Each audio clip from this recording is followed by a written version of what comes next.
కంచిపట్టు చీరల సామ్రాజ్యం వారాహి సిల్క్స్ 4వ స్టోర్ ఇప్పుడు మన పాట్నీ సెంటర్లో సెప్టెంబర్ 27 గొప్ప ప్రారంభం. నమస్తే, నేను Keshav. Welcome to Suman TV.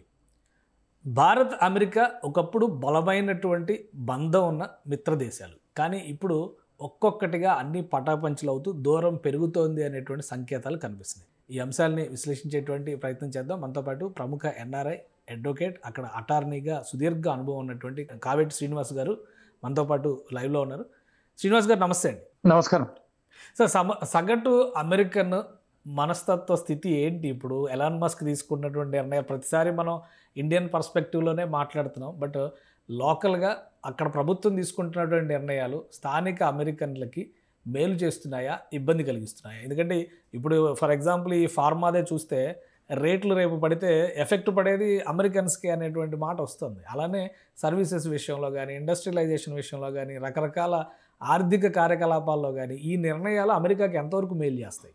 Mail అంటే కొంత వీళ్ళకి ఏం చేస్తున్నారంటే, బికాజ్ ఆయనే అంటే లెటర్స్ మేక్ అమెరికా గ్రేట్, నేను అమెరికన్స్కి అని ప్రో అమెరికన్స్ మాట్లాడి ఆ నినాదంతో వారు పవర్కి వచ్చారు. మరి ఇప్పుడు దానికి ఏం చేస్తున్నారు? అందరు ఇమిగ్రెంట్స్ ఎవరైతే ఇల్లీగల్గా ఉన్నారో వాళ్ళందరినీ డిపోర్ట్ చేస్తున్నారు. రెండోది మేక్ అమెరికా గ్రేట్ అని అన్ని కంపెనీస్ వెనకరమ్మని చెప్పేసి వాళ్ళు తను టారిఫ్స్ వేస్తున్నారు. మ్యానుఫ్యాక్చరింగ్ యూనిట్స్ పెట్టండి, ఎంప్లాయ్మెంట్ ఇంక్రీజ్ చేయండి అని చెప్తున్నారు. కానీ ఎంప్లాయ్మెంట్ ఇంక్రీజ్ చేస్తే అక్కడ గంటకు $15 అండి ఫెడరల్ వేజ్ రేట్. ఇప్పుడు మళ్ళీ వేజ్ రేట్ని కూడా ఆయన మారుస్తా అంటున్నారు.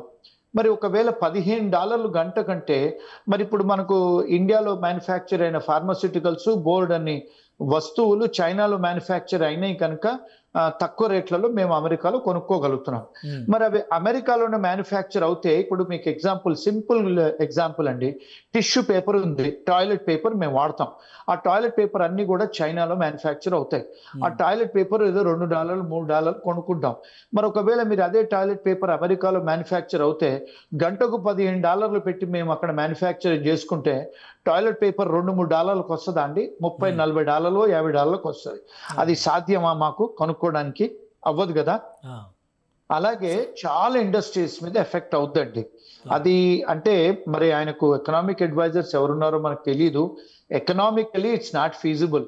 ఎందుకంటే ఒక లాయర్గా నేను ఎందుకు చెప్తున్నా అంటే, లాయర్గా చెప్పట్లేదండి, నాకు MBA, నేను ఎకనామిక్స్ చేశాను, ఫైనాన్స్ తెలుసు నాకు, నేను వ్యాపారాలు చేస్తాను కనుక ఒక వ్యాపారస్తుడిగా చెప్తున్నాను, economically it is not feasible.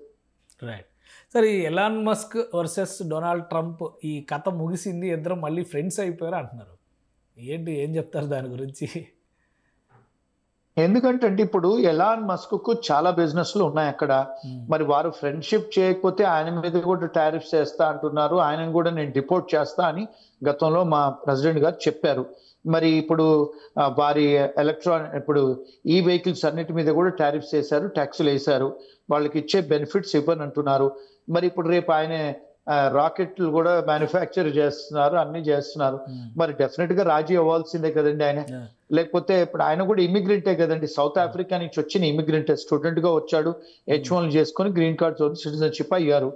మరి ఇప్పుడు ఏదన్నా మరి ఇప్పుడు ఆయన ప్రొక్లమేషన్ చేసి ఇప్పుడు against the country security measures, interest of the country, లేకపోతే సెక్యూరిటీ మెజర్స్ బయట దేశాలకి ఏమన్నా ఇన్ఫర్మేషన్ ఇస్తాడేమో మన కంట్రీ. ఎందుకంటే ఆయన శాటిలైట్స్ కూడా ఉన్నాయి కదా. ఇప్పుడు కంట్రీ సెక్యూరిటీ కోసం డెసిషన్ తీసుకోవచ్చు కదా ప్రెసిడెంట్. మరి అలాంటి ఏమైనా సీరియస్ డెసిషన్ తీసుకుంటే ఎలాన్ మస్క్ ఇబ్బంది కదండి. మరి అందుకే డెఫినెట్ గా ఆయన మరి రాజీ ఇప్పుడు అమెరికన్ గవర్నమెంట్ XAIతో ఒప్పందం కూడా చేసుకుంది గ్రోక్ యూజ్ చేయడానికి.